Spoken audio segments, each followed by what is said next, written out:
I'm just about 10 years into my local government career now, actually. I've pretty much done nothing else other than obsess over local government for the entire time that I've been outside of university, which often surprises and marvels friends of mine, and can't quite understand why I'm so obsessed with local public services, but I'm sure I'm amongst friends today. What I'm going to be talking to you about is really, so we've done an awful lot of work over the time. FutureHub's been around for almost 5 years now, probably just before things like social media started hitting local government properly. I would say probably the last 3 years it started coming on strong quite nicely as people have started to pick it up and realise that it's something that they need to engage with. What I really wanted to do as part of the agenda that you guys have got over these 2 days was to talk about perhaps intelligent public services, I'm calling it really. It's almost, for me, the really interesting thing around knowledge management, information sharing, is around what you do with it and how knowledge actually results in action rather than becomes an end in itself. When I was on the inside of local government for 5 years, I ended up running the information management and information governance team in a London local authority, and it always surprised me hugely how much my colleagues were more interested in information and records management and other things for the sake of it, rather than whenever I quizzed them why or what we wanted to do with this information or what difference they wanted to make to the world with it. That wasn't something that was extremely quickly forthcoming from them, and something that frustrated me hugely. So what I'm extremely keen to do is explore how information is important as a means to an end rather than an end in itself, but also how, from two specific angles, information is becoming more complex in the world of the web and digital. The definition is broadening, you're being hit from all sorts of angles with all sorts of new, large and different information sets, and it's around how does information management, knowledge creation actually start to learn to create strategies around probably what we might call social knowledge, far more than silos, far more than just information sets in their own right, but how do we actually make use of them and bring them together. Just to tell you a bit about us, we do 3 things: design, technology and change. We run quite often through processes with councils that look a bit like this. Obviously that's not how it works in real life, but I run a company that's meant to create pretty diagrams to pretend that the world is really straightforward, but obviously that doesn't include negotiations with chief execs and fun we have with politicians and other things that distort our beautiful, perfect process. But really, essentially what we do is to go into local government and try and think creatively with councils, try and introduce digital, try and introduce new ways of working, collaboration, co-production, co-design, all these great buzzwords. Try and understand what policy drivers there are in different local authorities, what their main pressures are, what their cost pressures are, what their policy issues are, and then how design and the bringing in user voice into local government can actually start to reshape the way that public services are designed and delivered. And then I also have a technology team who build things for us to implement to hopefully change ways of working in local government. So these are some of the people we've worked with.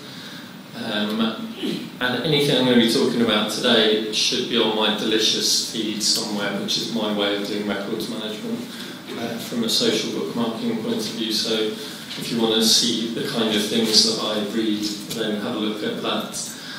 And by all means, follow me so I can follow you back and read what you're reading as well, which will be great. The Gov2O tag is the one where I store most of the stuff that you'll probably be interested in.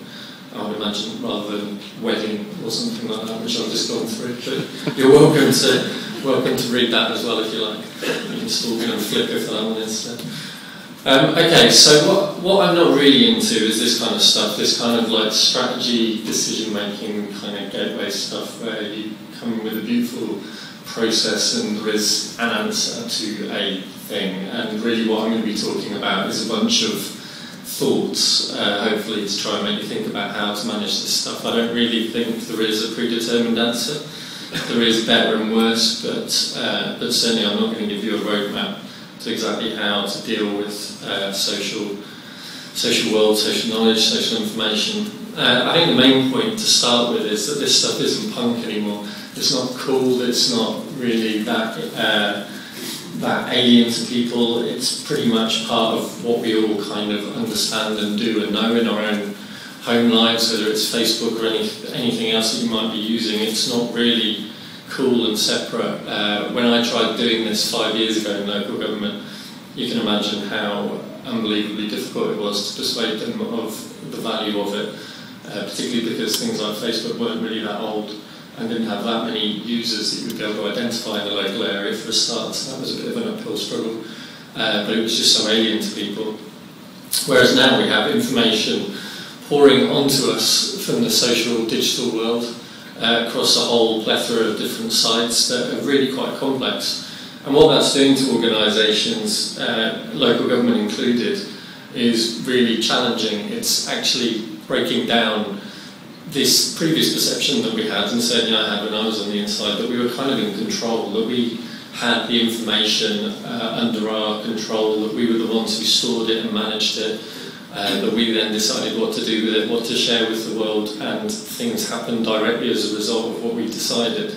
Obviously that was never true. We just had this lovely false perception that we were in charge of everything in local government, and that an area would change if we decided we wanted to write a policy or information told us to do something and we changed things. What the internet has done is really reveal the fallacy of that, really, and has shown to us quite transparently that there is a hell of a lot of information being shared outside of government, that people are getting on and doing things for themselves increasingly because they're able to collaborate across these kind of sites and do things differently. And what we need to be doing now is thinking about how do we actually move from information and knowledge management in an old sense to actually JFDI, which I'm sure most of you probably know what that stands for, but Google it otherwise. It's probably too early for me to swear. And how to make use of that information rather than actually just controlling information. So it's also about how do we move from this kind of command and control kind of perspective around information, large databases, us having a perfect picture based on the information that we have within our organisational boundaries. So actually, how do we use this information to improve relationships amongst ourselves within local government, across public services, but also with our citizens as well, to make better decisions and to make things happen, to change the world, to create public value and to do things differently. And so in terms of what I'm going to be talking about around, I'm particularly going to focus on the notion of crowdsourcing. The power of many minds is useful for a whole number of things, and getting more people involved, sharing information, coming together to form better relationships across a whole spectrum of things that we tend to talk about when we're doing our work. But anything from tiny service improvements, because a piece of performance information tells you that something needs tweaking, through to collaborating better because you've actually found a colleague that you need to be working with more efficiently or effectively. Full service redesign, and on occasions just not getting involved at all. Social innovation, actually the information's out there, people are sharing it quite nicely amongst themselves. There might be something you can do to catalyse better use of that information, whether it's a hack day to build an app for people to be able to share public information more effectively, or it might just be the government's best off out of it on occasions. Just skip over this. And for me, social networks, which are bound by information a lot of the time, and the weak ties that they bring between people are really, really excellent in terms of building organisational immune systems. And what I mean by that is that you actually start to connect individuals within organisations, or you with citizens, more effectively through these relationships, through transparent information sharing, through more real-time information sharing, through building really effective relationships. And so there's new benefits that this kind of real-time hyper information sharing world can bring. So I really don't need to tell you very much about how the world is changing. We're moving from these fairly rigid hierarchies to a far more messy networked world where communication looks a bit more like that. Again, this is the way the world has always worked. Digital has really just sort of brought hyperspeed to this and also made this stuff transparent. Has anyone done this before on their Facebook page, where you can actually map your Facebook wheel? No? So these are the connections that you can, there's an app called Facebook Wheel, I believe, that allows you to map the connections between everybody in your social network, or social graph, as it's often called. And so you can start to see clusters where there's like colours around the edges, where you can see people you went to school with, or people you went to university with, or people you worked here with, or your family, even if you're allowed them to connect with you on Facebook. But what this does is start to show that information is changing, it's powerful, it is showing these real relationships between people. Again, it's actually what the outcomes of these lines and connections, rather than just them being things in themselves. In terms of organisations, as councils, and I know that you've probably got the same problem down here as we have up there in terms of an ageing workforce in local government, but should you be lucky enough to bring in some digital natives into your local authorities, in Britain this is what they tend to look like now. So this is slightly old data, but that peak in the graph on the left, it represents this fact that in Britain more than 2 and 3 16 to 19 year olds have social networking site profiles now. So okay, you guys have all learned how to use this stuff. Imagine you've never known anything else other than being able to connect and share information in this way, and then suddenly you come into a council, and imagine, it would be like working with both your arms cut off, let alone one of them. I would say 70% of local authorities we work with still block most social media sites just because. Normally terrified and don't understand it themselves and believe Twitter can bring viruses to your network, which is a new one to me. But it really is something that we need to be aware of in terms of thinking forward, in terms of how we enable our staff to share information. And it isn't really just an age thing.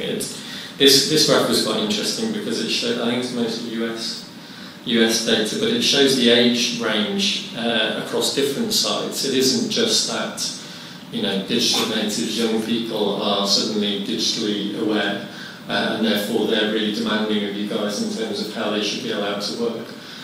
People of all different ages swarm to different sites, and as a result they are starting to, everybody across all age ranges is starting to change their behaviours and expectations. And in fact it's the over 65s who are the highest rate of adopting, I can't say that properly, have the highest rate of adoption of digital and social media right now, with a real increase in that area. So in terms of not just an ageing workforce, but an ageing demographic in your local areas, there's some really interesting expectations that are starting to be set around how you guys should be talking to your citizens and sharing information with them.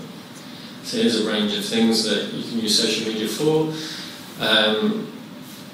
I have another presentation for another time, probably like the one I gave when I was last here, which probably would run through a whole bunch of these, but the two that I wanted to focus on mostly today was looking at crowdsourcing predominantly, and how knowledge is being generated, information and knowledge is being shared both within local government but also with your citizens, and how you can then start to use this social technology to actually transform the ways of working inside your local authorities, how you can actually start to create public services and public outcomes far more differently, great use of English yet again there, far more effectively with your citizens.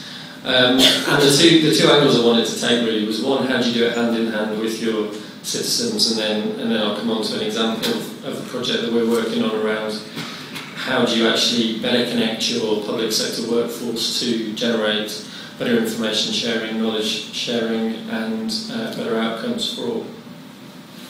So just to start with citizen crowdsourcing. Is everyone familiar with the term crowdsourcing? Pretty much.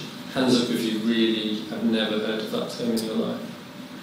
Okay, cool. So you're very clear. Okay. So basically it's just about how do you actually take advantage of the stuff we all know, and that previously we've been a bit trapped and not really been able to share very effectively. Now you can throw a question out to the crowd and ask them, and you can get 10 great answers, whereas previously, as a policy officer, for instance, you would have probably locked yourself in a cupboard for a week and written a policy paper, and it may or may not have been brilliant. If it was, you're probably quite lucky. Whereas these days you're actually able to ask for help and to try and transform public services through our joint knowledge, really. So for me, crowdsourcing at the moment is a little bit like the Wild West. It's still fairly early on in the rush towards trying to make sense of crowdsourcing as a technique of improving anything, whether it's private or public sector. There are some examples from people like NASA, and then also people like anyone used Kickstarter previously to do crowdfunding? Okay, so there's an ability for you to actually say, I've had this really great idea, I need $1,000 to make it happen, can other people please put in $10 each and help me meet my target to actually make something happen? And people have started to try and use that for social good effectively as well, increasingly. So there are some good examples out there, but generally I would say that it's pretty messy, it's pretty disorganised and pretty complex still as a means of generating information and knowledge and action. And I'll come on to the fact that I think really there's some great examples of where it's had success, but we still have a long way to go in terms of determining strategies around crowdsourcing, how you can best corral the ability of a bunch of people through digital information to make things happen. There are some real benefits to it, obviously. You know, people's expectations around real-time data has gone through the roof. You now see news stations, I don't know if it happens down here, but it certainly happens in the US, where I recently saw on CNN that they were using Twitter at their news desk in live form to be able to actually have a conversation with their audience whilst they were reading the news, essentially. Now, when that's reaching a mass audience and people are expecting that there's a democratic approach to newscasting, you can be damn sure that they expect there to be a democratic approach to running a council as well, seeing as that's kind of the home of democracy. And so there's an awful lot to catch up on in many local authorities around this stuff. What we've been used to in the past is this kind of vertical one-to-one relationship with our citizens, where essentially somebody would report a pothole, the email would go into a black hole, you would or wouldn't do something about it, hopefully you would. You'd then hopefully email them back and say, we've filled that pothole that you reported to us, thank you very much.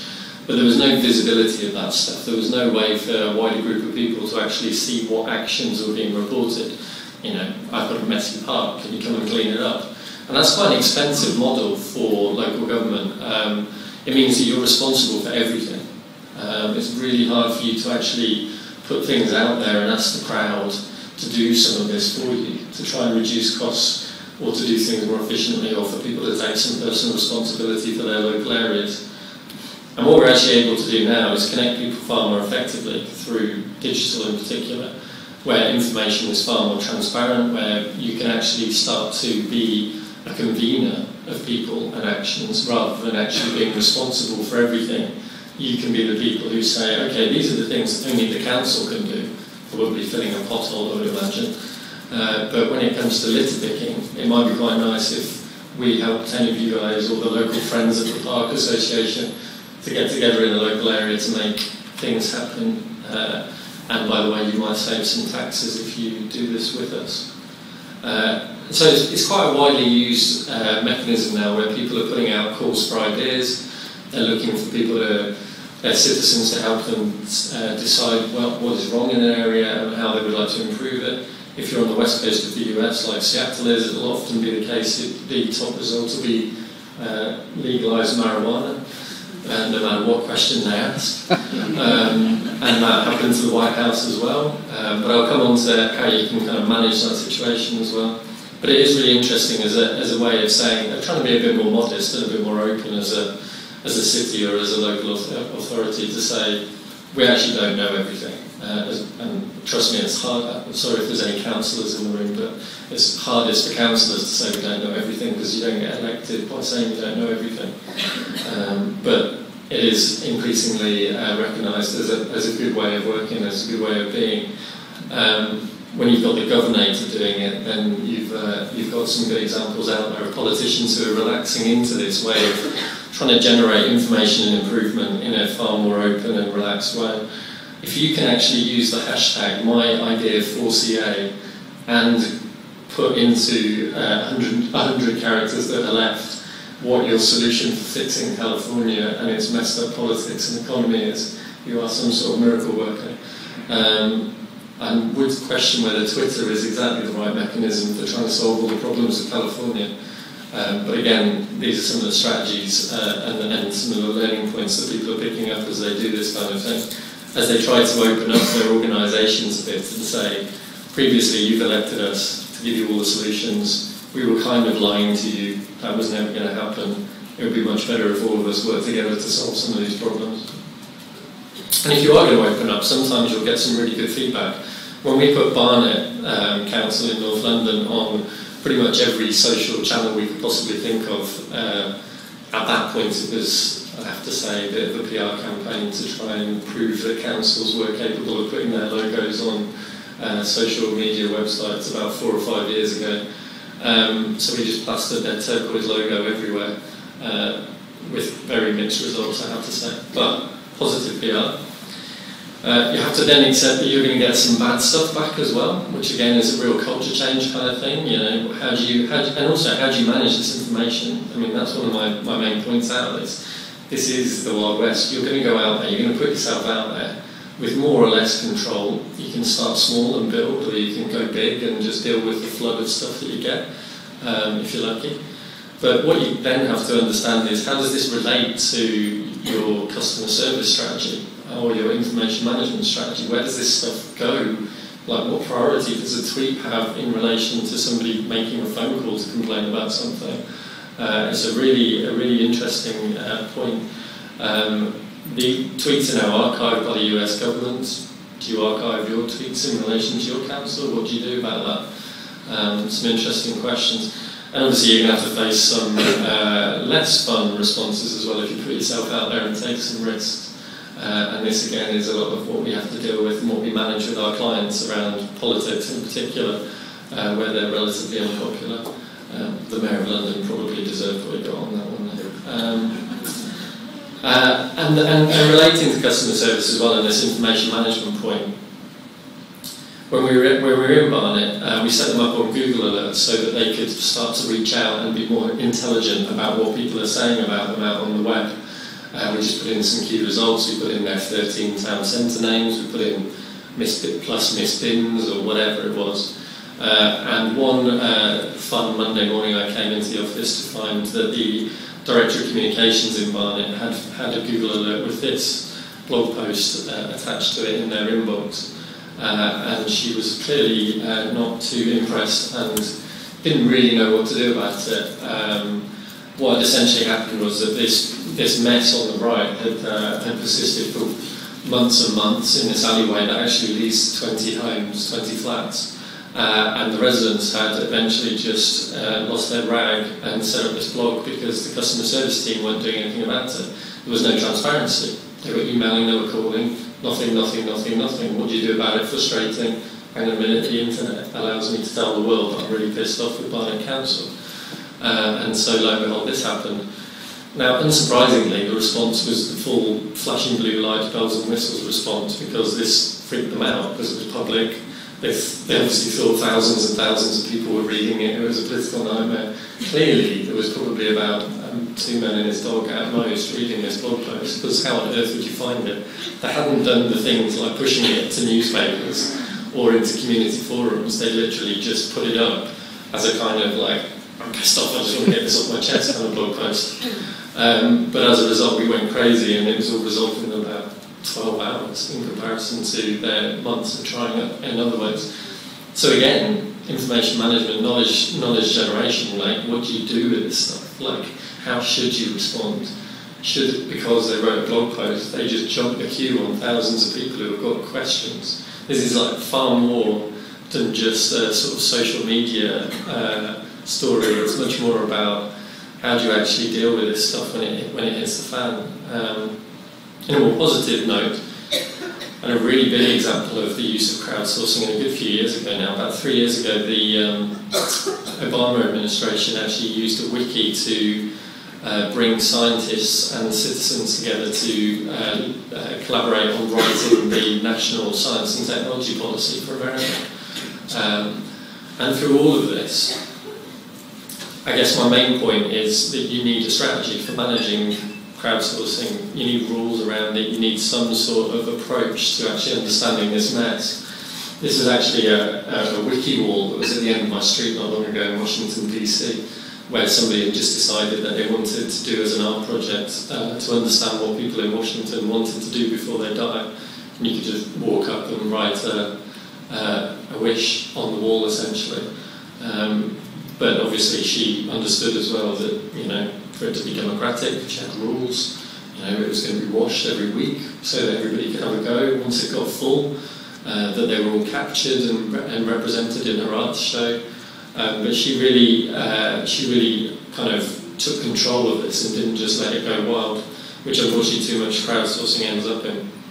So there are a bunch of tools where you can try and understand your local citizens and their behaviours online. You can listen to them. Google Trends is quite a good one if you want to hear what people are talking about online about your local area.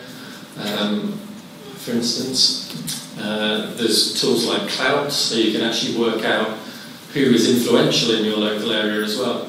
Again, in Barnet, we had one of those classic trolling bloggers who, again, the leader of the council thought everybody was reading and was the most important person ever. And all of the policy in Barnet was driven by whatever this horrible man was writing on his blog.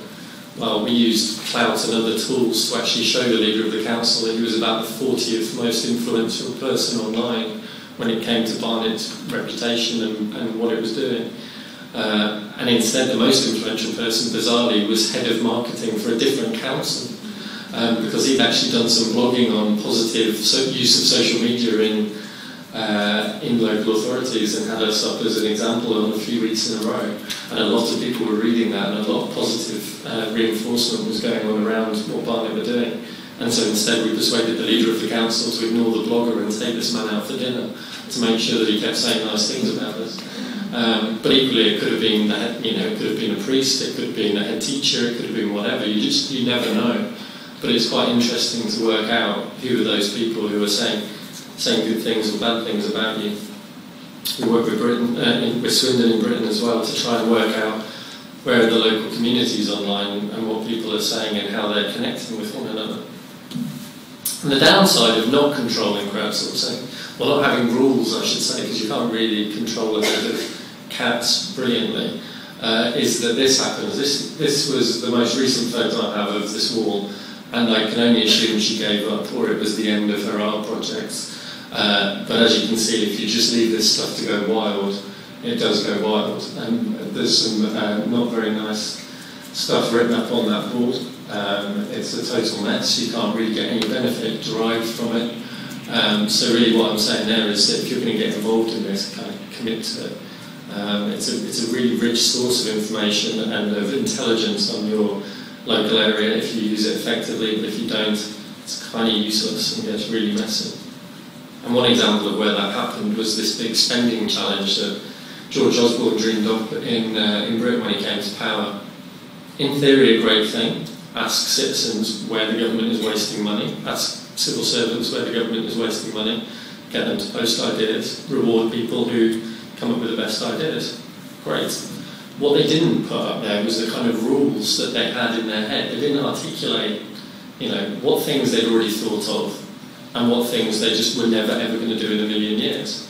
And so as a result, 40,000 ideas were posted, of which over 39,500 of them were written back to saying, thanks very much, we'd already thought of that, or we're never going to do that in a million years.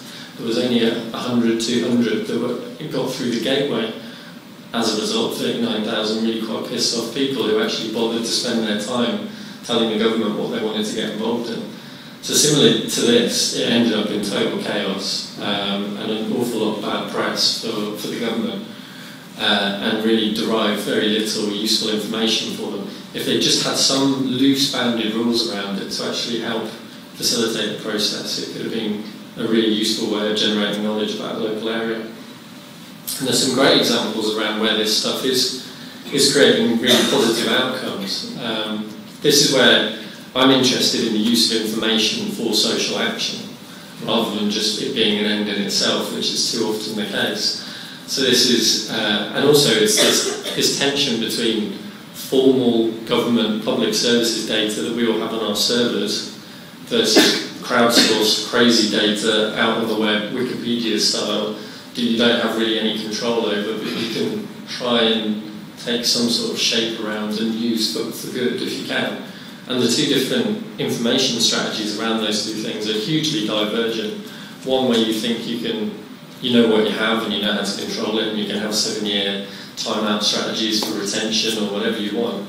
And then there's this stuff that's said about you on the web or said about your local area that you have absolutely no control over and that you can participate in and use to your benefit, but really it's a very different strategy. So what we've been doing with Surrey County Council, they're probably, I would say this because we just want to contract with them, but they are probably one of the most innovative councils in Britain. They've actually developed a framework for about 10% of local government to work with us around using design technology and change to actually try and start to bring some of this social technology to bear in far more interesting and meaningful ways than what has been deemed fairly trivially previously. So how do you actually put users at the centre of service redesign, and what role does technology play within that as well? And one app that we've developed is actually trying to change the relationship with the state a little bit. There's so many apps out there about reporting potholes. I really couldn't give a shit about any more pothole reporting apps. Like I've got like 8 on my phone, and I don't use any of them. The government in Britain in particular is never going to have any more money to bring in people to shovel concrete into potholes. It doesn't need to know about more potholes. What it needs is to concentrate its resources where only the council can do stuff, and then to support people to do more for themselves. So what we've actually done with this is to flip the power relationship, and it actually says report something, but then say if you can deal with it, because we want to know about it and want it to make it transparent so that other people can see about it as well. But then we would also like you to do it if you can do it, because it's kind of your area too. And then if you can't do it, we'll put you in touch with groups of people, whether it's a flash mob. We can actually convene flash mobs of people to help you clear the park, if that's what you need, or connect you with Friends of the Park Society to help you do it. And if it really is only something the council can do, eventually it comes to the council. Now that's, to me, is far more effective way of using the crowd so that you're actually not just using them to be your eyes and ears, but you're actually using them to be your hands as well. And to me, I think that's probably, in some form, the future of where this stuff needs to go. And as part of that, really, this Open 311, has anyone heard of Open 311? It's essentially where people are starting to open up their customer service relationship so that you can both post your reports to customer services, but you've also then got access to all of the information. They're essentially posting publicly all of the complaints, all of the customer calls that are coming through, so that you can see what's going on in your area and actually start to challenge local public services. And there's a federal government body in America that's doing this really effectively, called CFPB, who have started to make their consumer complaints database open to the public, so that it builds trust. You can actually see that all the complaints that are coming through are anonymised. You can actually see all of the work that they're doing. You can see which banks, in this case, are most being reported about.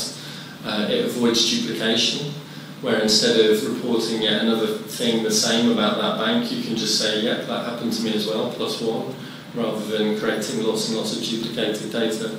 So there's some real benefits to this new transparent way of sharing data. And this guy on the top, Noble in Britain, he's trying to break the land speed record right now. And what he's actually trying to do is take advantage of open data as well. He's actually posting all testing results, all 500 lines of data of testing results about their land speed record car to the internet in real time, so that something like a network of like 8,000 schools around Britain can interrogate their data and tell them what they think is going on as well, and engineers and all sorts of other people around the world. And to some people of a sort of closed mentality, that's kind of bonkers, because how are you going to beat the Americans to the land record when you're sharing all of your information on the internet. But to people who really get it, what he's saying is the amount of intelligence and feedback he's getting from this crowd of people that he could never access, that he could never employ, to actually help him improve his car is beyond valuable. And if you think of that in a kind of public services perspective, that really is quite an interesting way of thinking about how we can improve the services that we put out there, because you're actually getting people's immediate feedback into the process. One other strategy that we are focusing on at the moment to help sort of manage this crowdsourcing and this sort of mushrooming of information and input from citizens is around use of challenges. It's probably gone furthest in the US. I know there's been some apps challenges used by government in Australia to good effect, where you've essentially said, we've got this problem, can someone build an app to solve this problem, or here's some data, can you represent it in a useful way to share with citizens? We're trying to also use that kind of mentality to allow people to share ideas, to set challenges, to help solve problems directly, connect and organise. I'm trying to work out, given my timing, which of my 4 videos I included in my presentations to show you. I will show you this one, I think. Dominic, it's Sorry? about 20 minutes to go. Cool. Thank you. In these budget-tight times, we've noticed that while public sector organizations might be low on cash, they are high on resources. Office space, service users, staff, local networks, experience, server space, the list goes on. On the flip side, innovative people across the country are coming up with ideas that could revolutionize their community, yet they struggle to find the resources and connections to bring them to fruition. Shouldn't there be a way to connect the two? Well, we thought there should, so we created Simple, the social innovation marketplace that connects people with good ideas for radical social change to people with resources who want to do things differently. So far, Simple has been designed so that anyone from anywhere can post, ask, and bid on the site, offering and sharing resources, skills, and advice to help make good ideas happen. Already, we've created bespoke pages for special events, including Google's Interactivism Accessibility Hack Weekend and NESTA's Creative Councils program, that have led to over a dozen bids, offers, and partnerships to share resources and skills. We often forget we have resources to offer, that our currency is powerful as money itself. FutureGov came up with Simple because we wanted organizations and people with ideas to bid and connect using more than just cash.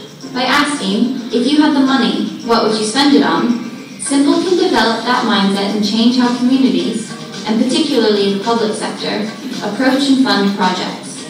Inspiring, innovative, productive, and yet simple. So again, that's really just an example of how you can use digital to bring forward all of the resources in your local area. And what we've found is most useful, as I say, and we're actually rebuilding Simple right now, is around helping people manage things like hackathons and hack days, where you bring people together in rooms like this, around tables like this, to actually spend 2 days building prototypes to solve problems. Because we found that using it in this way is a really good way of giving a focus and bringing people together like that to actually build prototypes and solutions. Again, the last thing I'm going to whistle through really quickly is around crowdsourcing on the inside of public services and how you can actually expose and bring together knowledge from across public services for better outcomes. To do all that other stuff that I was talking about, really it feels to me that you need to get your own house in order first. If you were just to kind of lob your staff out onto the worldwide Wild West web to actually try and do some of this crowdsourcing stuff, or to actually look to pick the many minds of their local residents, it might be a bit terrifying to say the least. So there's different mechanisms. There's a real growth in terms of internal social networks. Does anyone have an internal social network in their council that they use, even if it's like a wiki or a forum, or does everyone use Yammer? Yeah? What do you guys use? Yammer. And so Yammer is essentially like an enterprise Twitter. So only people with your email address are able to use it. So you can use it in quite a closed and safe way. And so you can actually practice giving your opinion, sharing your ideas, whatever, amongst friends within your organisation first, which we think generally it works quite well as a creative and change process. And obviously there's a real growth in consumer collaboration. There's real restrictions inside the council still around some of this stuff, which is pretty frustrating, that people go to work and they don't really get the benefits of stuff that they can use at home quite freely, whether it's Gmail or other things. But some of that's starting to break down and support collaborative ways of working. So one of the things that we've kind of been obsessed with for the last few years is to show how powerful this stuff can be in terms of collaboration, knowledge sharing, really transforming ways of working within local public services that is way more meaningful than the unfair sort of image of, oh, you're just tweeting, that's meaningless, how ridiculous that you're wasting public resources on that kind of nonsense. And actually try and use the principles of social technology to go that much further. So the main project that we've been working on and had most success with is called Patchwork.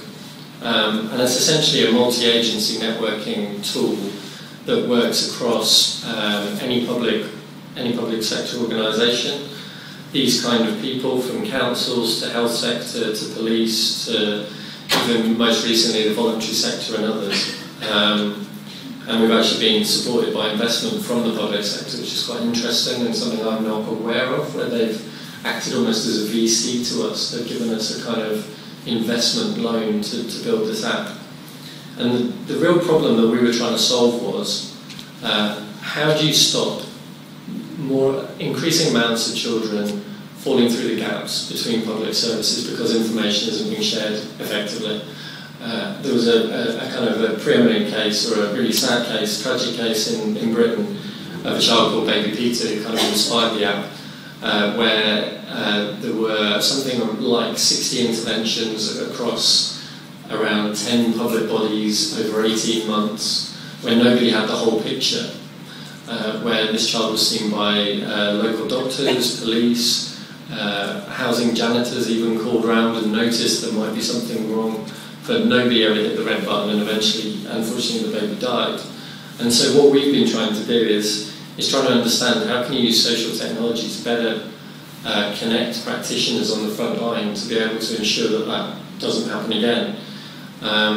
So we took really an open innovation approach to it. It started 3 years ago with me essentially writing a blog post saying, I've watched this documentary on Baby Peter, I'm really pissed off. We've got amazing tools these days that mean this stuff doesn't have to happen. Wouldn't it be great if someone just had the full picture of a child's life or a family's life and were able to do something to stop this happening? Then Westminster City Council allowed us to stalk one of their social workers for about a month so that we could actually make sure that the problem that was seen with Baby Peter is replicated across other local authorities, and as it turned out, it was probably even worse than we thought. One of the main observations was that we need to improve human networks. It's about the human, unsurprisingly, it's about the human connections between people that save children's lives or improve the quality of families' lives. It isn't about technology and information per se. And also how do we use technology to keep this high churn of social workers and other people in touch with one another as well, so that they actually can share information over a longer period of time. But also, how do we make this stuff simple? How do we actually just give people the information they need at the right time, in the right way, in a very simple format that doesn't get us into more of these horrible enterprise IT systems that we all have to deal with all the time, which look horrible at the front end, play some useful part, but are essentially about retrospective risk management. It's all about siloed information. Shit goes wrong, you go and look at the server and find out why it went wrong. You don't look at the server to stop shit going wrong most of the time. That's how it works. What we wanted to do was to create a light tool that enabled people to see what they needed when they needed it. So we then went to Staffordshire, who allowed us access to all their practitioners to design the tool. We got them to prioritise the real issues that they were facing. We got a list of something like 220 things they wish a piece of technology could do to help them work better and share information better. Obviously, we couldn't, in the 6 weeks of tech budget that we had, build 220 things into a tool because it was probably a multi-million spec. So what we got them to do was choose, would you rather have this or this, this or this? and 5 things surfaced at the top of the most important things that they needed. That's what it looked like on day 1. That's what it looked like on week 6. This stuff is cheap. It's really quick. It's really easy. It can be visually elegant. I mean, we're talking about social workers who have a black screen with a flicking white cursor, and then suddenly we're kind of like leapfrogging them into modern technology beyond what most private sector has, let alone public sector. And so it really transformed their ways of working, and we've managed to gain investment off the back of that in order to expand this, because really it's one of the first of a new generation of enterprise technology, I think, that is very much focused around what do you need to do your job better, what information do you need, not what does the government need you to report so that it can get better management information and actually see what trends are. There's a very big mindset that's also got us into a lot of heated disputes with management over time because they've said this thing's useless, we don't care about this. What they mean is, I can't pull off lots of statistics to write a report on to give to government. That's because we don't care. We're doing this to actually save lives. We may get into that stuff later on around social analytics, understanding what relationships are built over time, etc., etc. But right now, all we care about is doing what the practitioners want, and so that's what we've built. In terms of where next, there's this whole troubled families agenda in Britain, where now thousands of families have been told they're troubled because they don't have a job or something. I don't think they're troubled. I think probably most of our families are troubled in one way or another, but they've been stigmatised in that way. But we're working to build the app into a much more of a network around the family rather than just around the child now, so that you can actually start to see not only connections with public sector practitioners, but also people within family networks as well, so to help practitioners make better decisions. We may move into case management. The only way I will move into case management is if we can reinvent case management. What I don't want to do is wake up in 2 years' time and find we've just rebuilt social work case management tool that nobody ever looks at and just burden social workers with writing loads of stuff. I absolutely refuse to do that. I will only do it if it gives them the information they need across agencies at the right time in the right way. And essentially where we are now is actually slightly out of date. We've got a few hundred practitioners using it across 2 or 3 sites. We're about to expand to about 5% of English local authorities, and we're starting to see some really useful outcomes in terms of people visualising hidden networks of practitioners and starting to actually connect people in new and different ways to prevent further tragedies. Okay, so that's pretty much it. I guess the overarching theme of what I was trying to get at was, here's a bunch of cool stuff. Things are very different. This technology is very different. The way we share information is very different, both in terms of the way citizens are talking vociferously on the internet and how you actually connect to that, manage that, take best advantage of that, whilst also doing the same for your staff, is a totally different mindset to the one I left 5 years ago in local government when I was in charge of the information management team, which was very much about control, data sets that we had, nothing else really matters, management information, and kind of an assumption that we know everything. You've really just got to relax into realising you don't know very much at all, that there's a hell of a lot of information, that there's loads going on. There are some strategies you can put in place to try and manage that and to try and participate in that. But really, I think we're all on a huge learning curve around all of this stuff, totally myself included.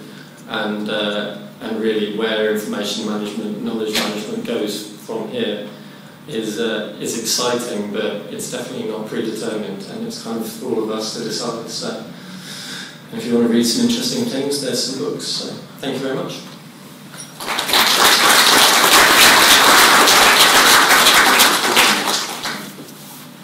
Okay, any questions for Dominic? Comments? I've got one. It seemed the patchwork software seems such a great tool for practitioners to use, and I noticed you've got it's only implemented in 2 sites. Is there been, do you expect a bigger uptake of it, or? Yeah. So one of those 2 sites is now actually kind of 1.5 We've kind of essentially got it at state level, and it's just been rolled out into about 12 local areas as well. So actually, those two sites add up to almost 15 out of 300 English local authorities now, and we're also in discussions with another 5. So we actually launched it formally in September because everything up till now has been prototype. Let's build it together kind of stuff. And we've got version 1 launching on the G Cloud. Do you guys have G Cloud over there? So it's like a cloud for government, so it's secure, and the government's signed off on it, and everybody's happy that it's extremely secure. Going live in September, so that we expect that should make it a lot easier, because then people can essentially log onto our website and order it like they would any other kind of commercial app at that point. So, fingers crossed.